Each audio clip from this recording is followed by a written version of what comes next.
Brigade Al-Quds dan Brigade Al-Qassam meluncurkan serangan menyasar wilayah-wilayah Israel.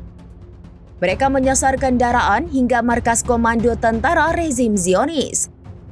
Pada Kamis 10 Juli 2025, Brigade Al-Qassam mengaku menargetkan tank Merkava Israel. Serangan dilakukan menggunakan ranjau darat berdaya ledak tinggi yang telah ditempatkan sebelumnya. Insiden ini terjadi di barat daya Khan Yunis di jalur Gaza Selatan. Sementara itu, Brigade Al-Quds melaporkan telah menembakkan roket ke markas komando dan kontrol tentara pendudukan Israel. Markas komando tersebut berada di Gunung Surani, sebelah timur lingkungan Tufah di kota Gaza di jalur Gaza Utara. Bulldozer D9 Israel berhasil disergap selama serangan yang dilakukan Brigade Al-Quds. Bom barel Taki berhasil menyebabkan kehancuran terhadap kendaraan militer Zionis tersebut. Selain itu, dengan peluru mortir 60 mm, Brigade Al-Quds juga berhasil menyerang konsentrasi tentara dan kendaraan pendudukan di utara Khan Yunis.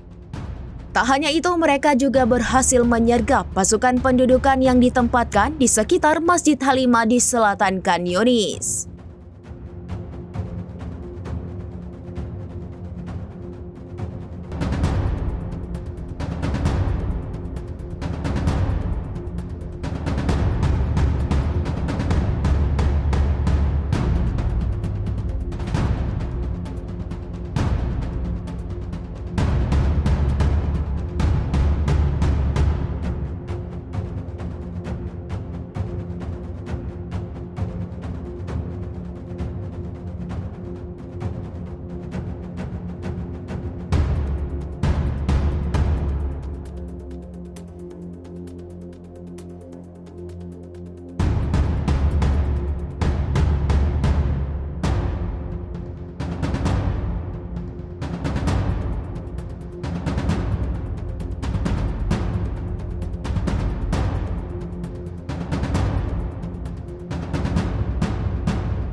Download Tribun X sekarang, menghadirkan lokal menjadi Indonesia.